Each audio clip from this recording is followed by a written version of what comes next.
One woman, 15 years of legal battles. That was the story of Terri Schiavo and the aftermath of a horrendous healthcare ordeal in the court system. So in 1990, at the age of 26, Terri Schiavo falls unconscious in her home and she goes into a vegetated state. And what leads into that aftermath is really a horrible saga over her health care, over her sovereignty, over her rights, over her body between her parents and her spouse.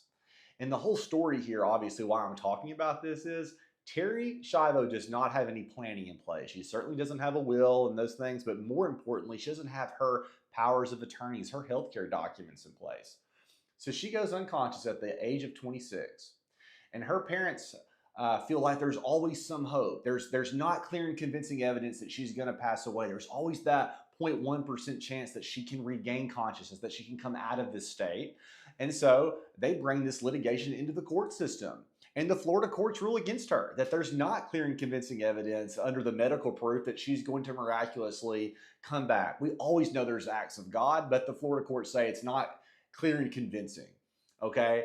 And so they appeal that and they keep this litigation ongoing. And it's important for you guys to know that the wheels of justice do operate very slowly.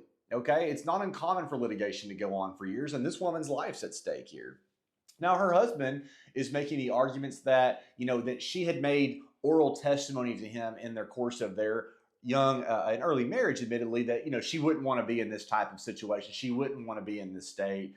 And of course, she can't advocate or testify for herself. And so that leads into all these court battles. And, the Governor Bush at the time gets involved, congressman that this family knows gets involved. And here's the ultimate outcome. 15 years later, over a decade, right? We're going from 1990 to 2005. The courts ultimately prevail. Their last appeal gets overruled, and she is allowed to pass away naturally. They take her off of the life support. They take her off of the artificial hydration and nutrition that was keeping her artificially alive. It's a true nightmare for spouse and parents, and for Terri Schiavo.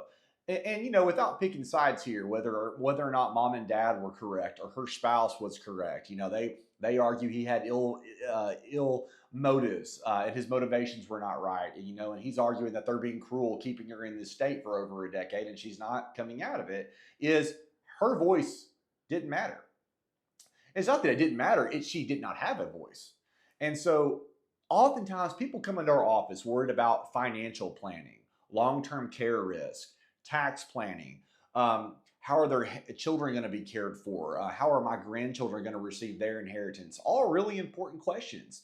Estate planning is also about you. It is also about you, providing a life shield for you while you're living. Estate planning is not just for our legacy after death. That is part of it. But it's also about retaining control while we are living and making sure that we have an advocate and a voice when we're in our most vulnerable state as we go through the arc of our lifespan. Now, what are the documents that I am specifically talking about? Number one, we have the Tennessee Advanced Healthcare Directive. That is an express statutory form created by our legislature that talks about what type of care you would want if you're incapacitated. Some of the questions you will see on that document is whether or not a state of permanent consciousness is acceptable, a state of permanent confusion. What about end-stage illnesses? What about if your ADLs, your activities of daily living have collapsed, you cannot ambulate, toilet, clothe yourself, feed for yourself? Is that acceptable? And there's no right or wrong answer. See, we don't know what Terri would have selected on that. Okay. And then the other questions that the document walks you through is, do you want life support? Would you want CPR? Would you want artificial hydration? Would you want treatment for different types of conditions that could come up? That document is your voice when a sudden acute situation. Doesn't have to be cancer. Terri didn't have cancer, right? It could be a cardiac arrest. It could be a severe stroke. It could be ALS that has progressed, or Huntington's disease. It could be advanced stage 4 dementia coupled with other comorbidities where you cannot advocate cognitively for yourself. Every Tennessean needs an advanced healthcare directive. Yes, you can fill that out yourself, and that's better than not having one. We obviously advise that you do work with your estate planning law firm, either through an attorney or through a long-term care planner or an estate planning professional at that firm, to explain that document to you, to walk you through other scenarios to make sure that that is filled out appropriately for your wishes. Sometimes spouses have different answers on that too.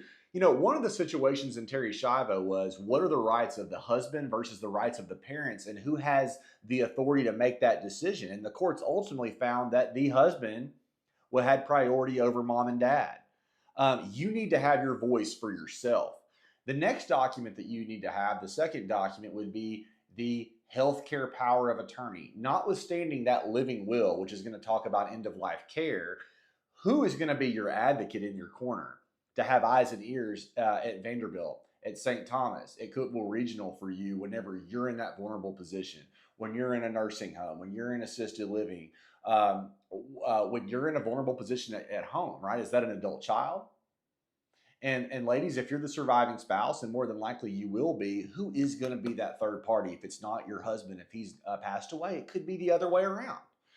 We need those two documents in place. I hope you can learn from the story of Terri Schiavo. It can happen to anybody. Get your planning in place. We'd love to work with you.